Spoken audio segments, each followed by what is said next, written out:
روز سه‌شنبه در قرارگاه شبکه اجتماعی یوتیوب واقع در کنار شهر سان فرانسیسکوی ایالات متحده آمریکا، زنی با سلاح آتشفشان 3 نفر را مجروح نموده سپس خودکشی کرد.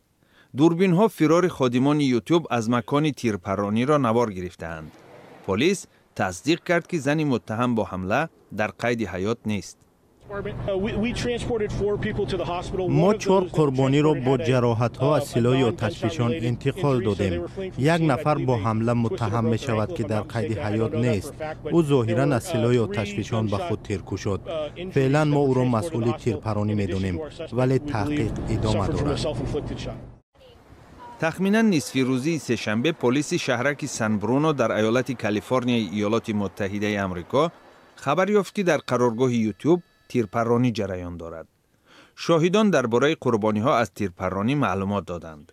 خبرگزاری‌های محلی و پلیس به ساکنان شهرک سان برونوی کنار سان فرانسیسکو هشدار دادند که خود را از قرارگاه یوتیوب کنار کشند. یکی از رهبران شبکه اجتماعی یوتیوب که بخشی از شرکت اطلاعاتی گوگل می باشد، توسط شبکه توییتر اطلاع داد که مردم در حال فرار است و او ابتدا فکر می کرد که زمین جنبی به وقوع پیوسته است، ولی بعد به او خبر دادند که شخصی از سلاح آتش گشوده است.